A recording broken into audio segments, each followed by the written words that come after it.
I would like to invite Assistant Professor Julia Rose Sutherland to come to the podium to introduce Christi Belcourt.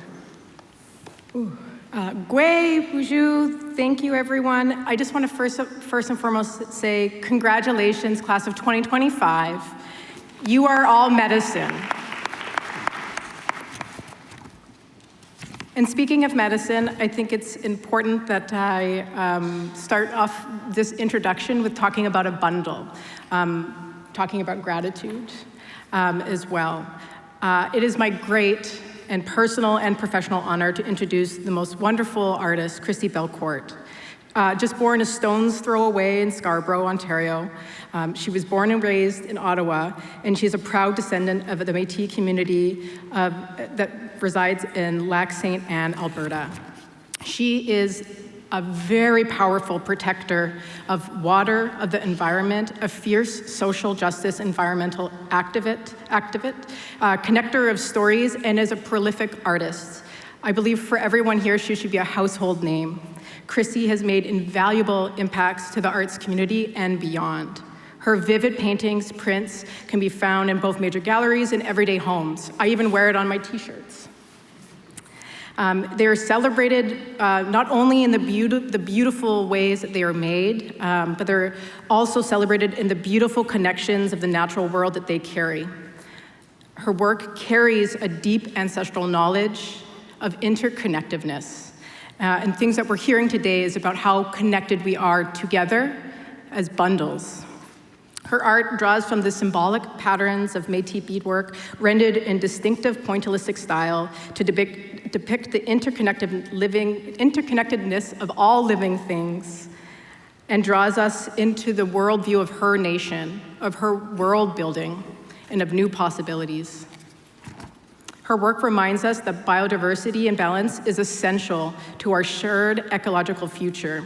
In her own words, she reminds us that the strength of Indigenous peoples by saying, we are resilient as weeds, and we are as beautiful as wildflowers. We have much to celebrate and much to be proud of. Christi has received numerous honors throughout her career. I'm just gonna list off a few, and I know this is the cringy part. Including the Jim Brady Memorial Medal of Excellence, the Ontario Premier's Award of Excellence in the Arts, and the Governor General's Innovation Award. She's also recognized with the Ontario Arts Council Aboriginal Arts Award. And Aboriginal leadership in the art is part of an influential Woman of the North Ontario Awards.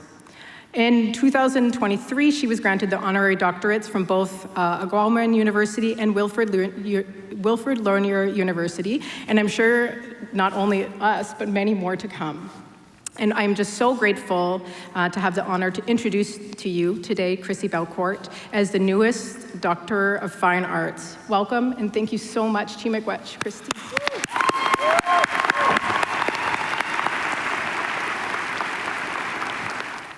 On behalf of the Senate of OCAD University, I confer upon you, Christi Belcourt, the degree of Doctor of Fine Arts, honoris causa, with all the rights and privileges thereunto pertaining.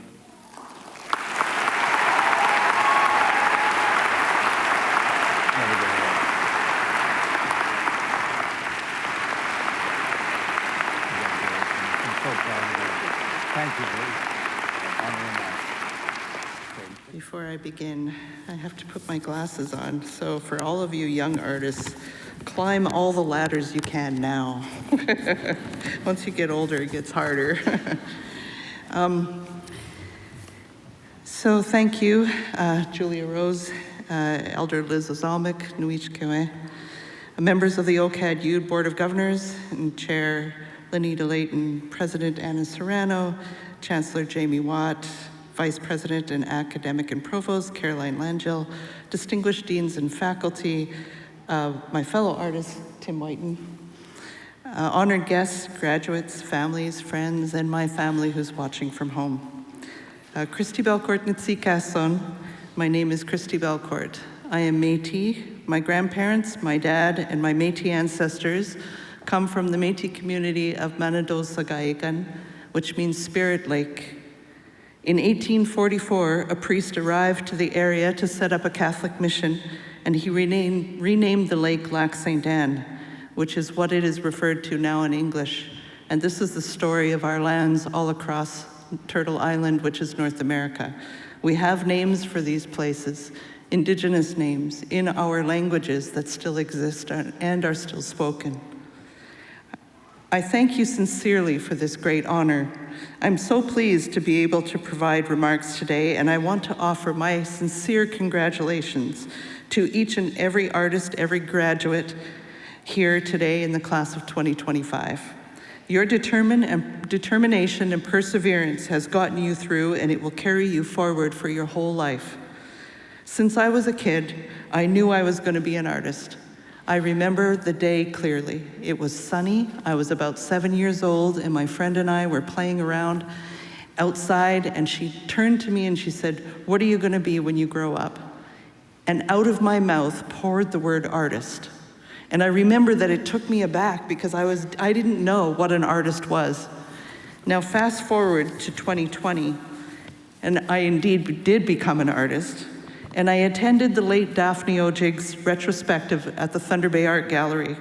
She ended her talk with these words: "You can make a career in the arts. If you're an artist, you can do this full time. Jump in with both feet." So I went home, I quit my job, and my partner and my daughter and I moved to his traditional territory, and I began to paint full time.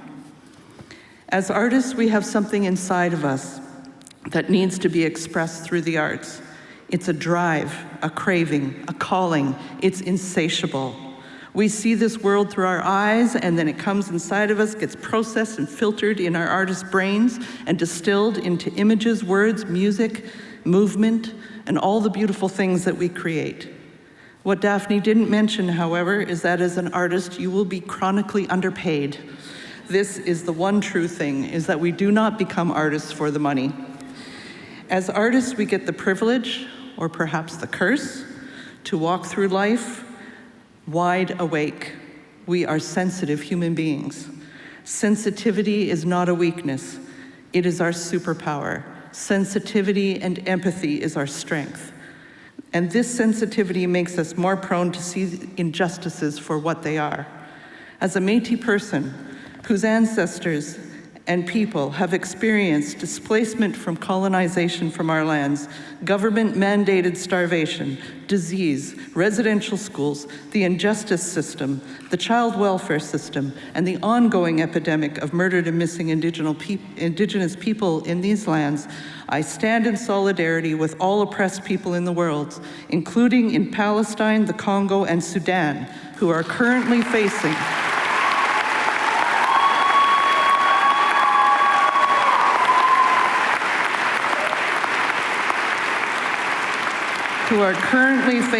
the most brutal genocides of our times. Do not believe the propaganda about Palestinians or about Iran.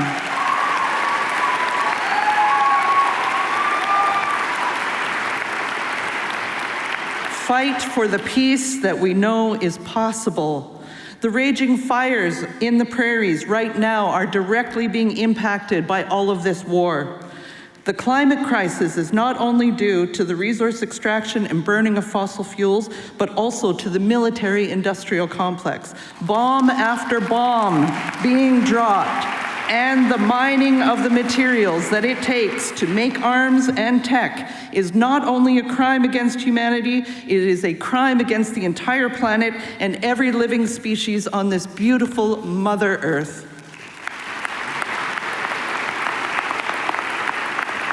Our Mother Earth, which is a breathing, living being. Our Mother Earth, which knows how to provide and sustain life for everybody. There is enough for all of us here. There is abundance. There is enough for all of us here. And I end with this. You as artists and those who love the arts have a gift to be able to show us all a different way to think and a different way to exist in our world. To stir up courage within the masses with your art, to fight for a world that is truly free from tyranny. This is not a task required necessarily of the artist, but it is a requirement of all of us as human beings. As Toni Morrison so aptly said, when we enter hard times, this is precisely the time when artists go to work. Not when everything is fine, but in times of dread. That is our job. There is no time for despair, no place for pity, no need for silence, no room for fear. We speak, we write, we do language, and we do art. That is how civilizations heal.